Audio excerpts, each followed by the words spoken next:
Welcome to our Driving Matters Vodcast series, produced by the Traffic Injury Research Foundation in partnership with cooperators.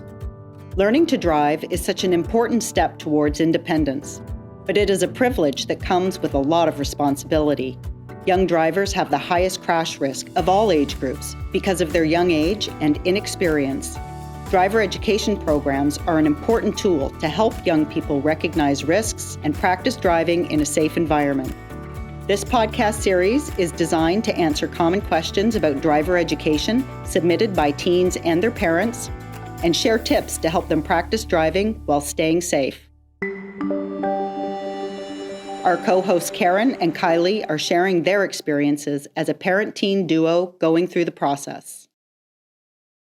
Hello, everyone. Welcome back to our Driving Matters podcast with me, the parent, Karen, and my daughter, Kylie. Hello. We also have TURF's president and CEO, Robin Robertson. Today's episode, we're going to be talking about speed and distraction. I'd like to introduce our special guest expert, Police Constable Shaun Asselstine, is with the Toronto Police Services. Hi, how are you doing today? We're doing great. Thank you so much for joining us. So when you're driving, you expect other drivers to behave according to the rules of the road, and they should be doing things in a certain way that allows you to adjust what you're doing, but then you find they don't. So then what happens? I think the unexpected is something that we experience every day, and yet we often may not be prepared for it. So even though we may drive the same route to work or to school or, to a friend's house, every day that drives a little bit different.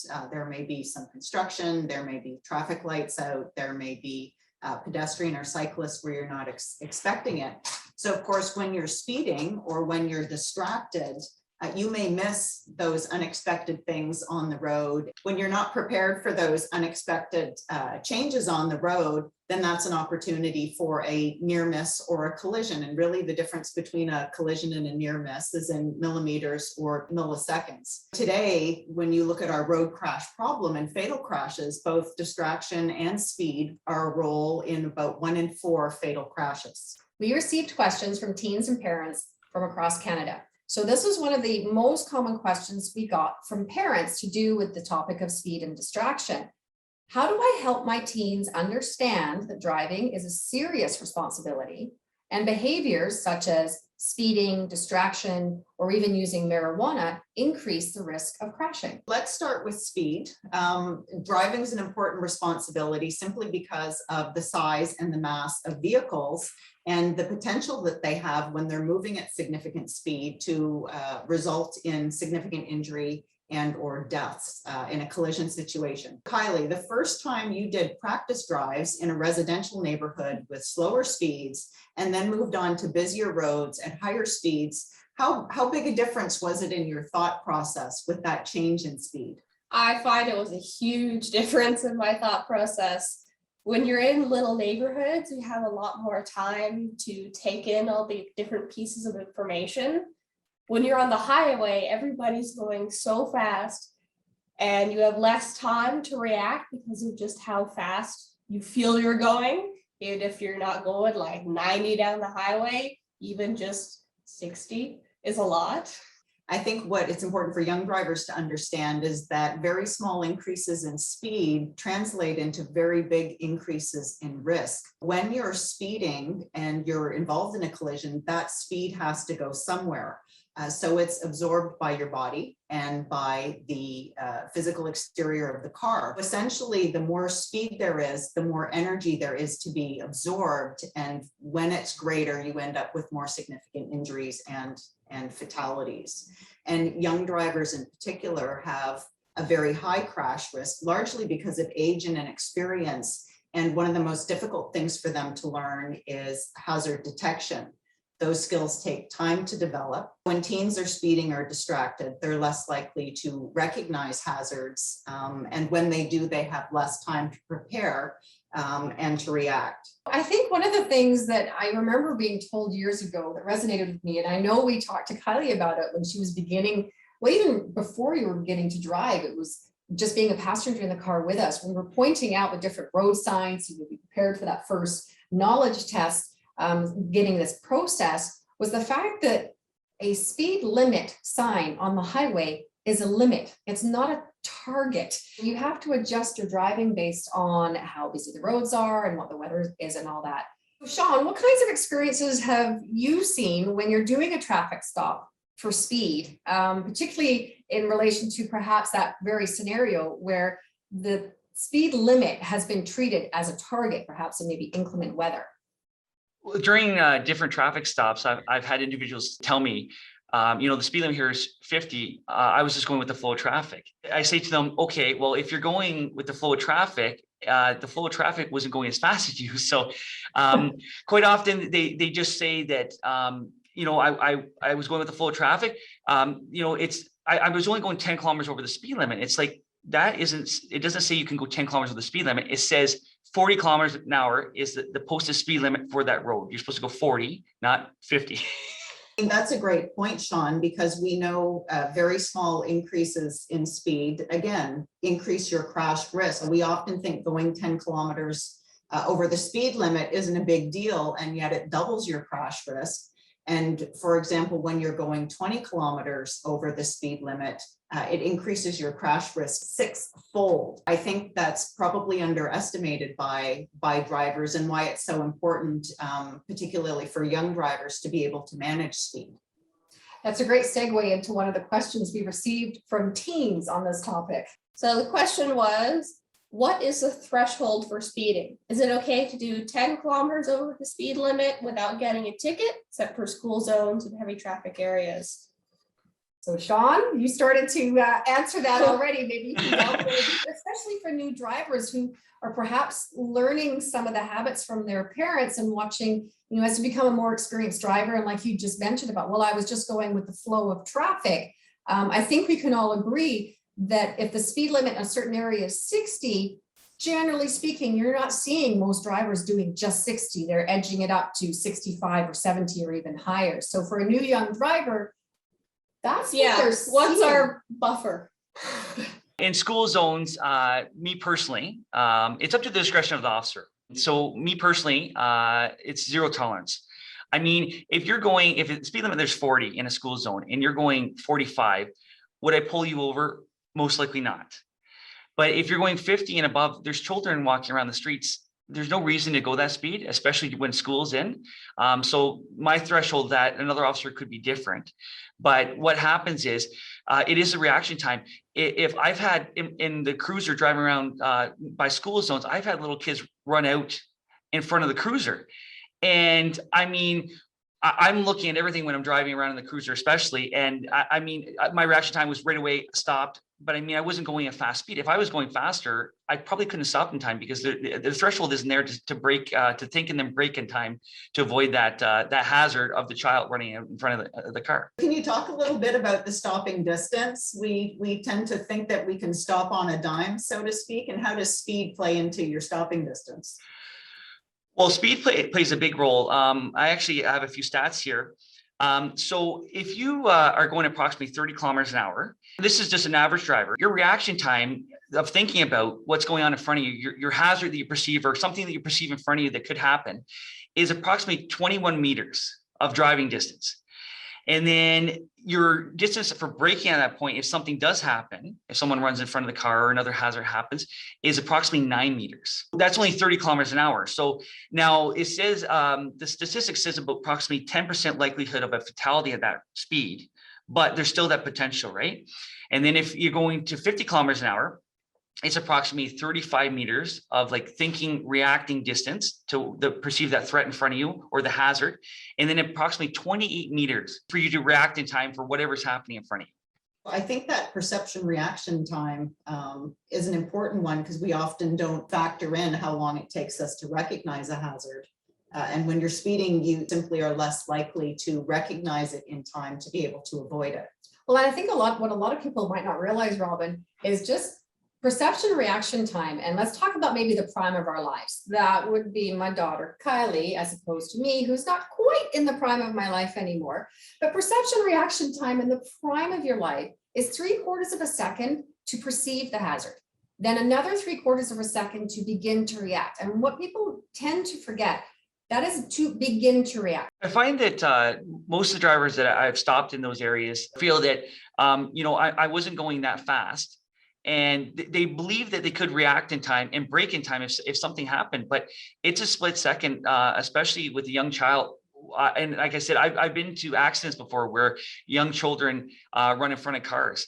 And it just takes a split second, regardless of the speed, a split second for that to happen. And the young child, they're so small normally that they could go under the car. It's hard to say, and they don't seem to perceive that there's a potential for that kind of threat to happen as they're driving down the road in a school zone. Another thing I think for people to really just keep in their mind is when you're traveling on a highway and say that the speed limit in that area is 100 kilometers an hour, and a lot of people will make the comment, perhaps tying back to distraction. Well, I just looked away for a couple of seconds, and then they're not realizing just how much distance they can travel in literally those 2 seconds. And it's not about their driving ability. It's recognizing you're sharing the road with other people. So you're basically assuming those 2 seconds, you're glancing away or you're just disengaged for a moment. You've traveled essentially the length of a hockey rink, red line to red line. Well, we're having a large problem in Toronto right now with stunt driving. So going well in excess of 50 kilometer an hour or more on the 100 kilometer an hour zones. In the 90 kilometer an hour zone, we have Don Valley Parkway and Gardner Expressway here in Toronto. A lot of drivers say, I didn't realize I was going that fast. But the problem is, though, when you're going speeds that fast, like when you're going 140 to 150 kilometers an hour and the speed limit is 90, on our Don Valley Parkway and Gardner Expressway is 90 for a reason, because it's very windy and very dangerous if you're going in excess of the speed. So what happens though is when you're going 100 kilometers an hour, your degree of perception decreases to about 45 degrees of visibility around you. So like we even like our highway, the Don Valley Parkway that we're mostly on and Gardner Expressway, it goes on to a lot of green space and stuff in the area. And there's like deer that come out in the road, and you're not going to see them at all because you have no perception of anything going on at the sides of the road. We also have pedestrians and cyclists that make their way on the highway as well, which is very dangerous. And the drivers just don't seem to realize that those speeds, people aren't normally going those speeds on the road, and they're cutting in and out of traffic, and it's just very, very dangerous. I think what I hear you saying, Shaun, is that when people are speeding, they have a tendency to look further ahead, and their field of view kind of shrinks to more what's in front of them and less what's happening on the road around them in terms of vehicles immediately around them. That's one of the important factors in driving, is maintaining that situational awareness, and you lose it when you're distracted as a driver. Those are both really great points. Shaun, I wasn't aware about the reduction in your field of view simply from speeding. I've studied it based on distraction. And for drivers who are using even a hands-free phone, which for fully licensed drivers, not you, is legal, they don't recognize that the fact that their hands might be on the wheel and their eyes are looking through the windshield. But because your brain has a limited capacity to take in all of this information that we already know is quite complex while you're driving, your field of view reduces significantly, sometimes 50% or more. So I'm guessing, Shaun, you probably had a couple of conversations on the roadside with drivers who may have said something along the lines of, it came out of nowhere, or they came out of nowhere, or I didn't see them coming. And I think that factors in with that field of view. Yes, that's correct. And I've had numerous accidents on the highways where people say, I don't know where they came from. And sometimes they're looking at their GPS, looking at their phones. They may be distracted from that aspect as well. But I find that a lot of people say, yeah, I don't know where that vehicle came from. And they really don't know. They have no idea where another vehicle came from, or if an animal runs onto the road either, they just don't know. Kylie, can you talk a little bit about some of your first experiences driving, and then over the past year in terms of, suddenly recognizing that things are there or that things may potentially be hazards, and how that influences you and how it feels when you're driving?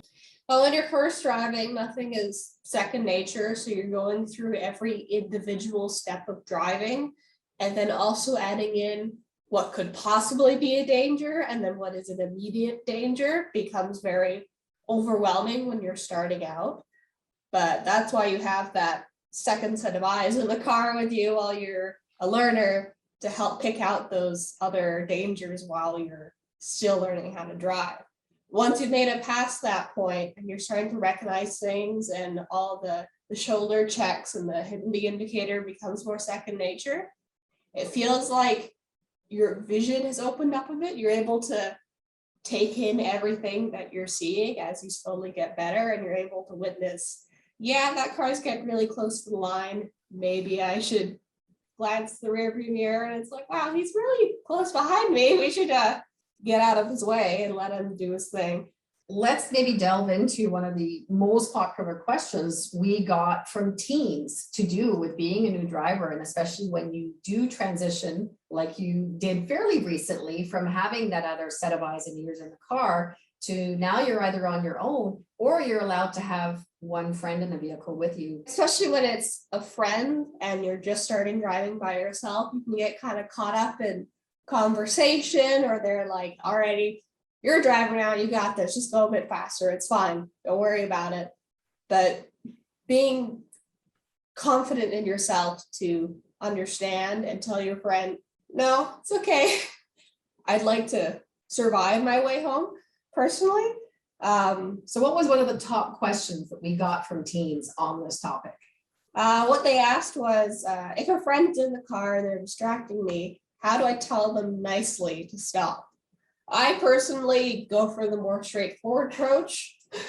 Less concerned about being nice, more concerned about getting there going safely. I think that's one of the hard things for young people, right? Is that peer pressure that you feel when you're driving and you have, one friend in the vehicle or many people in the vehicle, is how do you have those conversations about staying safe, and particularly when they're distracting you. So any advice, Karen or Kylie, in terms of how to speak up and say those things? And then Shaun, maybe if you could talk a little bit about things that you've seen on the road when you have young people in the car who have passengers, and what can happen.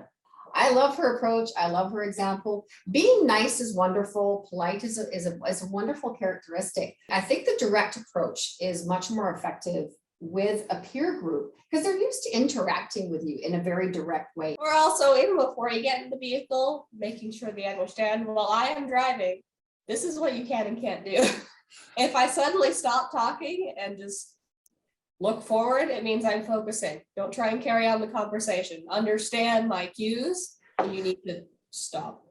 I think that's a great suggestion, Kylie, to kind of set those ground rules before you get in the car, just so that it's not a surprise when you say some of those things if you have to. And I mean, one of the biggest concerns is just for a young driver, having one passenger in the car increases their crash risk by 44%. I think it's important for young people to know as they learn to drive, and for their parents to know there are passenger restrictions because it protects them against crashing, and just adding one passenger versus two passengers can significantly increase your crash risk. Shaun, so we've talked a lot about speed and distraction, and I think one of the important issues that we see or don't see on the road is the amount of distance you keep between the vehicle ahead of you and your own car when you're driving. We know that there's, it's better to have more distance when you're speeding and or if you're distracted. What happens to that headway in front of your vehicle, and how important is it to be able to maintain that at all times? Just for instance, like our highways here, I would say like at least 1.5 to 2 car lengths, just because of the speeds the way they are. If you're going 100 and the person in front of you is going 100, and then they have to stop suddenly, you have that braking gap distance that you can actually react and possibly brake, hopefully in time. I find that a lot of drivers, especially on our Don Valley Parkway here, we get a lot, like it's stop and go traffic most evenings, very bad stop and go traffic for quite a few hours. So what happens is no one leaves any distance. So that person gets distracted, looks at their phone, wants to, text somebody, tell them they're going to be a little bit late because of the traffic. They look down for a split second, and then they're rear-ending the vehicle in front of them. And that happens on a regular basis here. It's just because people get so distracted because they don't even think about even leaving a safe distance because the traffic's so thick, so stop and go. There's no room. So as soon as they look down and say the traffic's moving a bit, it stops on a dime. So as soon as they look down, they're hitting the rear end of that car in front of them. That's a really good point, Shaun, and it actually made me think of some of the conversations that I've had with different people over the last few years to do with distraction. One of the comments that comes up really frequently is the safety, the perception of safety of being distracted while at a traffic light. While the light's red. I find here that a lot of drivers will be on their phone, will stop at a light. They think it's okay because they're stopped. And I had one instance that I was going to an accident, and I was trying to get around the corner. It wasn't a safe corner to go around because the traffic was backed up. And I saw this lady beside me on her cell phone, and I sounded my siren, my air horn. I had my flashlight out trying to get her attention, and she never looked over once. And I couldn't believe it. She would glance up a little bit if traffic started to move, and she would edge forward a bit, but then right back down on her cell phone. And I just couldn't get her attention. But the common myth with drivers is that it doesn't matter if we're stopped at a light or not. We can be on the cell phones and not paying attention to anything around you. And it's not true, because you never know what's happening around you. You have to be aware of anything, because there could be an emergency vehicle coming down the road. There could be somebody like a pedestrian that cuts out in traffic, jaywalking, walks in front of your car. You don't know those things. And if you're not paying full attention, and you're just going forward because you see the car in front of you, maybe move out of the corner of your eye, then that's where you get into the problems and get into accidents and stuff, because you are distracted. I think that's an important takeaway, because I think we've all seen distracted drivers at intersections. So going back to what we talked about earlier, how drivers can miss up to 50% of the information in their environment when they're distracted. That means not paying attention to what's going on around you. And yet at an intersection, there's so many things happening. You have traffic lights, you have pedestrians and cyclists, you have turning lanes. You're not sure which order the turning lanes and the flow of traffic are going. So that's the most important time to be attentive, as opposed to, a good opportunity to be distracted, because the risk of collision is just so high. We are just about at the end of this episode on speed and distraction. Shaun, from your perspective, working in Toronto, which is one of our larger cities in Canada, do you have any final words for new young drivers that are going out on the roadways? Take extra care and attention when you're driving. You don't want to hurt anybody. You don't want to hurt yourself. We've had lots of crashes involving that, where the passengers get hurt and the driver doesn't. It's something that you'd have to live with. You don't want to do any of that. Also, just if your friends are, a lot of times now I see that friends are passing around FaceTime. They're FaceTiming their friends in the car, and then the passenger showing the driver as they're driving down the road, which is very dangerous, because that person is now looking towards that individual in the car to see who they're on FaceTime with. So I just, you never know, especially in Toronto, we have a lot of cyclists, a lot of pedestrians. They sometimes come in front of us, like just across the street, pedestrian, cyclists, and also motor vehicles. Sometimes people aren't paying full attention because there's so much around you. They will come right in front of you, they'll turn right in front of you, and they don't even see you. So you just have to be extra careful and cautious as you're driving, especially when you're new and you're trying to learn how to drive, how to perceive things, how to perceive the hazards that are out there in front of you. Thanks very much for joining us, Shaun. And on behalf of the Traffic Injury Research Foundation, we certainly appreciate all the work that Toronto Police Service and all police services across the country do to help make our roads safer and help us all get home safely at the end of the day. Thank you, Shaun, for joining us. Thank you, Robin and Kylie, for joining us on this episode of Driving Matters, sponsored by Cooperators. And tune in for our next one. Thank you for tuning in to our Driving Matters Vodcast series, produced in partnership with Cooperators. Please join us for other episodes. TURF is a registered Canadian charity with a number of free education programs about leading risks on the road, as well as ways to stay safe. They provide access to fact sheets, infographics, and blogs to download and share. Start a conversation about the reasons you choose to avoid risks on the road. To learn more and access these free resources to support safer roads, visit www.turf.ca. That's TIRF.ca. Working together, we can all help everyone get home safe every day.